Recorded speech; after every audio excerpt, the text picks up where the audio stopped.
We begin tonight with new tensions in the Middle East and new fallout from that attack on Saudi Arabia's largest oil facility. Here is a brand new statement from the president writing on Twitter. Saudi Arabia oil supply was attacked.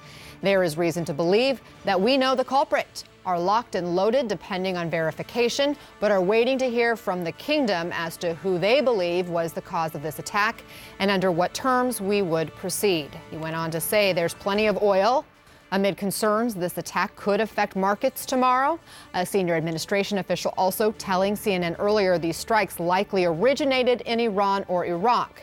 As we get brand new images showing the purported damage that has affected 5% of the global oil supply. CNN's Jeremy Diamond is live at the White House for us. And Jeremy, tonight we're seeing the president really trying to calm nerves. Yeah, absolutely. And this is the most serious statement that we've seen from the president so far on these attacks on Saudi oil facilities that took place yesterday. The president here suggesting that the United States is locked and loaded, which suggests some sort of potential military response once the United States has identified with certainty who was responsible for this attack on Saudi oil facilities. Now, the president is not in this tweet naming a specific culprit, as he calls it in this tweet.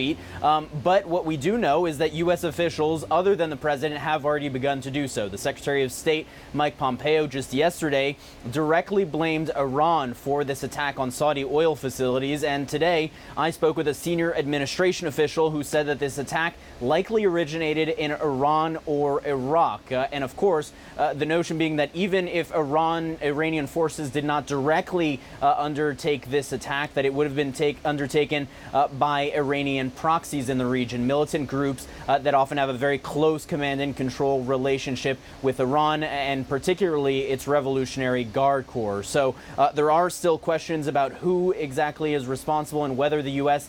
Is going to make that determination. The president here indicating that he is waiting on Saudi officials who've been a lot more cautious, I think it's important to note, in terms of laying blame for this attack. He is waiting for Saudi officials to say who they believe is responsible. But nonetheless, the president suggesting here that the U.S. is locked and loaded once it determines who indeed did undertake this attack. Anna? And Jeremy, what can you tell us about these new satellite images? Do they offer any clues as to what happened and who's to blame? Well, we do have new satellite images, commercial satellite images that were provided to us by a U.S. official, and it does show some of these 19 targets that were struck by this attack. Now, we do know that the Houthi rebels in Yemen have claimed responsibility, saying that they used 10 drones to attack these facilities, but U.S. officials are casting doubt on that, saying that because most of these facilities were struck at the northwest point of these various facilities, that it's unlikely that it emerged from Yemen, which is in the south of Saudi Arabia. Instead, senior administration official pointing to Iraq or Iran. Now, we have spoken with some of our CNN military analysts who have looked at these images, and they do say that, yes, it is more likely than not that it emerged, that these attacks came from the north, meaning Iran or Iraq. But they are saying as well that it is not definitive proof. These satellite images are certainly not definitive in terms of laying the blame at Iran's feet or where the country of origin was for these attacks. Jeremy Diamond at the White House. Thank you for that update. Joining us now is CNN military analyst and retired Rear Admiral John Kirby. Admiral, based on those new satellite images, are there any conclusions you can draw similar to what we're hearing from the administration? Well, what I am struck by those images, and you can see it there right on the screen, is the precision. It's almost pinprick precision, particularly when you look at those holes in those tanks. Obviously using some sort of munition with a low explosive payload, obviously, because these tanks are still there. You just got these holes in there. So that tells me is very precise munitions, also really good intelligence and targeting. It's not the kind of thing that we've seen from the Houthis in the past. Nothing to say that they couldn't have developed capability, but they've been assisted by Iran since the very beginning. So it would lead one to believe that certainly if it was them, they had a lot of help, and most likely from a nation state. And certainly I would be looking at Iran as well. As for point of origin, there's nothing in these images that convinces me that we know for sure that these munitions, whether they're cruise missiles or drones, drones, missiles from drones came from Iran or Iraq. I mean, just because the damage is on the northwest side of these tanks and of those structures doesn't mean that that's where that designates point of origin, because cruise missiles can maneuver and so can drones. And so you can't really definitively say that they came from Iraq or Iran just by looking at these pictures. I think if the White House wants to be more convincing, they're going to have to release imagery that gives us a better sense of point of origin than these.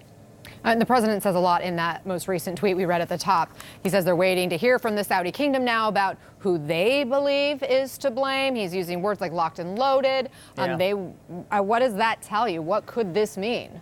Well, it certainly suggests, as Jeremy reported, that he's looking at military options. I mean, the locked and loaded is a very military term, and he's claiming, it sounds like he knows who actually originated these attacks. But it is interesting that the Saudis have been quiet. They haven't cast blame yet. I don't think that they think it's in their interest to necessarily start a war with Iran. Certainly, they will want to retaliate or respond in some way. The question is, does it have to be a military response? And if it is a military response, how do you do it in a proportional manner so that it doesn't resolve itself into a larger conflict that doesn't exacerbate the tensions any higher than they already are? Why would Secretary of State Mike Pompeo, though, go there so quickly, blaming Tehran? I mean, his tweet yesterday was really quick and very direct. Yeah, I don't know the answer to that. I was stunned by how quickly he came out saying with certainty that he knew that Iran was behind these attacks. And again, these images to me do not convince me of that necessarily. That was surprising. I mean, he's been very hawkish on Iran, just like John Bolton was. He sees Iran as sort of the epicenter of all the trouble in the Middle East, and he has been itching for a way to continue to maximize the pressure on Iran with respect to their nuclear capability. But I'm struggling to see how it's in anybody's interest this early on to be picking a fight over this until we know for sure. And even when we do know for sure, Anna, I hope that the president is keeping his options open, all of them, that we aren't just looking at the military tool to use in response to this, that there's a whole range of options that they consider. There's no reason to let this escalate any higher than it already has.